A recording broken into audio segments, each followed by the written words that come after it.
Everyone, আজকের ভিডিওটা দেখে যদি কারোর জিভে জল আসে, সত্যি কিন্তু আমার কিন্তু কিচ্ছু করার নেই। তো আজকে আমার সকাল থেকে প্রচণ্ড পরিমাণে ফুচকা খেতে ইচ্ছা করছিল, তার জন্য মাকে বললাম যে আমাকে একটু ফুচকা এনে দাও। আর অমনি বলা সত্ত্বেই মা কিন্তু থালা ভর্তি করে আমাকে ফুচকা সাজিয়ে এনে দিল। ও তোমাদেরকে তো বলতেই ভুলে গেছি, আমি এসেছি বাপের বাড়িতে বেড়াতে, কয়দিন থাকবো। কারণ আমার দিদি এসছে, আর দিদির থেকে বেশি আমার ছোট্ট পাপাটা এসছে।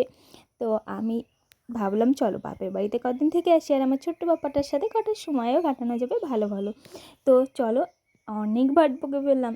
দাঁড়াও আগে ফুচকাটা খেয়ে নিই। আর ফুচকাটা খেতে যে এতটা টেস্টি লাগছিল, ডাক্তার যদিও বা আমাকে অনেক দিন বলেছে, অনেকভাবেও বলেছে যে বাইরের খাবারটাই একটু ইগনোর করো। বাইরের খাবার বলতে আমি কিন্তু বেশি খাই এই ফুচকাটাই।